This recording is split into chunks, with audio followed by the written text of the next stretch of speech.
எங்கள் கேங்லேயே நீ தான் ஃபஸ்ட்டு மேரேஜ் பண்ணிட்டு வெளியில் போகிற. ஸோ என்ன சொல்கிறது, இதில் ரொம்ப எமோஷ்னலாக இருக்க போது. ஆனால் actually we love you so much.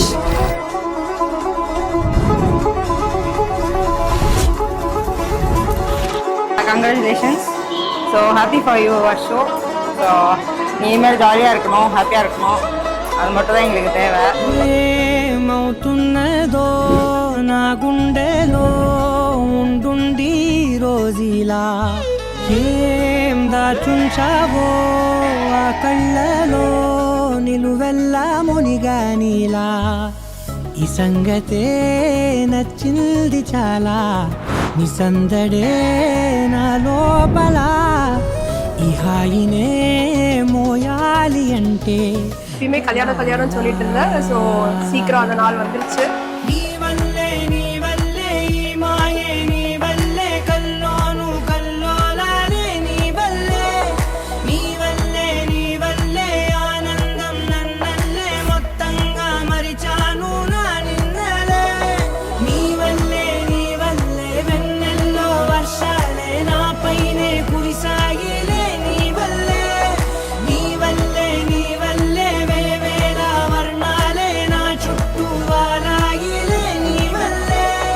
Marriage வருது அப்படின்ட்டு தான் யோசிச்சுட்டு இருந்தோம். பட் ஃபைனலாக அந்த டே வரும்போது ரொம்ப ரொம்ப ரொம்ப எமோஷ்னலாக இருக்குது அண்ட் ரொம்ப ஹாப்பியாகவும் இருக்குது. ஆனால் நாளைக்கு வந்து ஒன்று அந்த ஃபுல் கெட்டப், அந்த கல்யாணம் கெட்டப்பில் பார்க்குறப்போ எனக்கு தெரிஞ்சு நாங்கள் எல்லாருமே ரொம்ப எமோஷ்னல் ஆகிடுவோம்.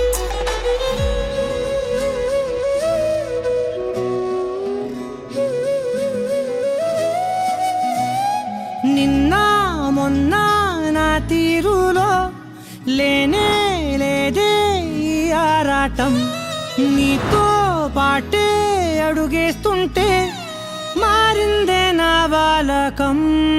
மோஸ்ட் அவைட்டட் கல்யாணம் ஒன்று தான். All the best for your future ఎండేవర్స్. we are always with you. we really miss you. నీతోటి సమయం జతగా నువ్వుంటే అంతే అదృష్టం అతిగా పొగిడేస్తే కాదే నా నేరం ఈ సంగతే నచ్చింది చాలా నీ సందడే నా లోపల నీ హాయినే మోయాలి అంటే ఎలా ఎలా